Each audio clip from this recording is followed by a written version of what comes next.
Hi hello welcome back to my channel.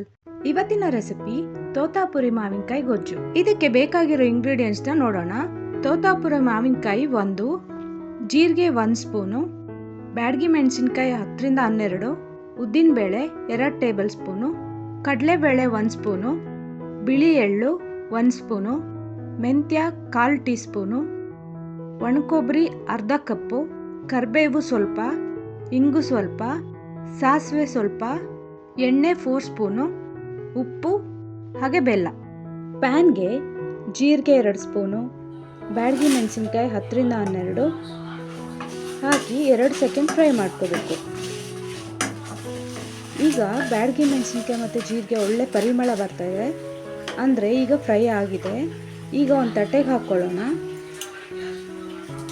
ಹಾಗೆ ಎಲ್ಲ items ಸಪ್ರೇಟಾಗಿ ಫ್ರೈ ಮಾಡ್ಕೋಬೇಕು.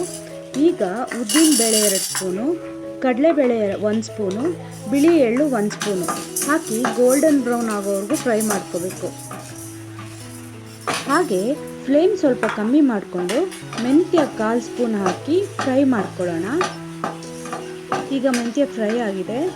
ಈಗ ಸ್ಟವ್ ಆಫ್ ಮಾಡಿ ಕಡಾಯಿ ಬಿಸಿ ಇರೋವಾಗಲೇ ಅರ್ಧ ಕಪ್ ಕೊಬ್ಬರಿ ಹಾಕಿ ಫ್ರೈ ಮಾಡಬೇಕು. ಈಗ ಕೊಬ್ಬರಿನೂ ಫ್ರೈ ಆಗಿದೆ. ಈಗ ನಾವು ಫ್ರೈ ಮಾಡ್ಕೊಂಡಿರೋ ಪದಾರ್ಥಗಳನ್ನೆಲ್ಲ ಒಂದು ತಟ್ಟೆಗೆ ಹಾಕಿ ತಣ್ಣಗಾಗೋದಕ್ಕೆ ಬಿಡಬೇಕು.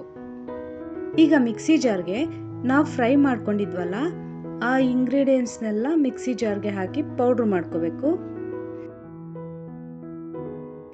ನೋಡಿ, ಪೌಡ್ರು ಈ ರೀತಿ ರೆಡಿ ಆಗಿದೆ. ಈಗ ಸ್ವಲ್ಪ ನೀರು ಹಾಕಿ ಫೈನ್ ಪೇಸ್ಟ್ ಮಾಡ್ಕೋಬೇಕು. ಈ ಕನ್ಸಿಸ್ಟೆನ್ಸಿ ಇರಬೇಕು. ಈಗ ಮಸಾಲೆ ಇದು ರೆಡಿ ಆಗಿದೆ. ಈಗ ಸ್ಟವ್ ಆನ್ ಮಾಡಿಕೊಂಡು ಕಡಾಯಿಗೆ 4 ಸ್ಪೂನ್ ಎಣ್ಣೆ ಹಾಕಿ ಕಾಯೋದಕ್ಕೆ ಬಿಡಬೇಕು. ಎಣ್ಣೆ ಬಿಸಿ ಆದಮೇಲೆ ಇಂಗು ಸ್ವಲ್ಪ, ಸಾಸಿವೆ ಹಾಕಿ, ಸಾಸಿವೆ ಸಿಡಿದ ಮೇಲೆ ಕಟ್ ಮಾಡಿದ 1 ತೋತಾಪುರಿ ಮಾವಿನಕಾಯಿ ಹಾಕಿ ಸ್ವಲ್ಪ ಕರಿಬೇವು ಹಾಕಿ ಮಾವಿನಕಾಯಿನ ಸ್ವಲ್ಪ ಬೇಯಿಸ್ಕೋಬೇಕು.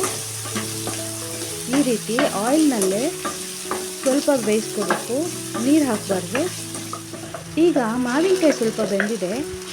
ಈಗ ರುಬ್ಬಿರೋ ಮಸಾಲೆ ಹಾಕಿ ಎಷ್ಟು ಬೇಕೋ ಅಷ್ಟು ನೀರು ಹಾಕಿ ಚೆನ್ನಾಗಿ ಮಿಕ್ಸ್ ಮಾಡಿ ರುಚಿಗೆ ತಕ್ಕಷ್ಟು ಉಪ್ಪು, ಬೆಲ್ಲ ಸ್ವಲ್ಪ ಹಾಕಿ ಮಿಕ್ಸ್ ಮಾಡ್ಕೋಬೇಕು. ಹಾಗೆ ಕುದಿಯೋದಕ್ಕೆ ಬಿಡಬೇಕು.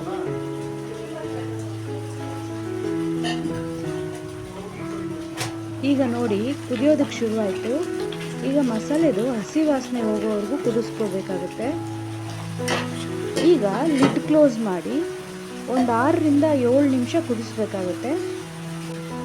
ಕುದಿಯುವಾಗ ಮಧ್ಯ ಮಧ್ಯ ಗೊಜ್ಜು ಸ್ವಲ್ಪ ಮಿಕ್ಸ್ ಮಾಡ್ತಾ ಇರಬೇಕು, ಇಲ್ಲಾಂದರೆ ತಳ ಹಿಡಿಯುತ್ತೆ ಅದಕ್ಕೆ. ಈಗ 6 ರಿಂದ 7 ನಿಮಿಷ ಆಯಿತು. ಗೊಜ್ಜು ಘಮ ಘಮ ಅಂತ ಪರಿಮಳ ಬರ್ತಾ ಇದೆ, ಅಂದರೆ ಗೊಜ್ಜು ರೆಡಿಯಾಗಿದೆ ಅಂತ ಅರ್ಥ. ಈಗ ಸ್ಟವ್ ಆಫ್ ಮಾಡ್ಕೊಳ್ಳೋಣ. ನೋಡಿ, ತೋತಾಪುರಿ ಮಾವಿನಕಾಯಿ ಗೊಜ್ಜು ಎಷ್ಟು ಚೆನ್ನಾಗಿದೆ ನೋಡೋದಕ್ಕೆ. ಹಾಗೆ ಪರಿಮಳ ಕೂಡ ತುಂಬ ಚೆನ್ನಾಗಿ ಬರ್ತಾ ಇದೆ. ಹಾಗೆ ಟೇಸ್ಟ್ ಕೂಡ ತುಂಬ ಚೆನ್ನಾಗಿರುತ್ತೆ. ನೋಡಿದ್ರಲ್ಲ, ದೇವಸ್ಥಾನದಲ್ಲಿ ಮಾಡೋ ರೀತಿಯಲ್ಲಿ ತೋತಾಪುರಿ ಮಾವಿನಕಾಯಿ ಗೊಜ್ಜು ಹೇಗೆ ಮಾಡೋದು ಅಂತ. ನೀವು ನಿಮ್ಮನೇಲೂ ಒಮ್ಮೆ ಟ್ರೈ ಮಾಡಿ ನೋಡಿ, ನಿಮಗೂ ಕೂಡ ತುಂಬ ಇಷ್ಟ ಆಗುತ್ತೆ. ನಮ್ಮ ವಿಡಿಯೋ ನಿಮಗೆ ಇಷ್ಟ ಆಗಿದ್ದರೆ ನಮ್ಮ ವಿಡಿಯೋ ಲೈಕ್ ಮಾಡಿ, ಶೇರ್ ಮಾಡಿ, ನಮ್ಮ ಚಾನಲ್ನ ಪ್ಲೀಸ್ ಸಬ್ಸ್ಕ್ರೈಬ್ ಮಾಡಿ. Thank you for watching.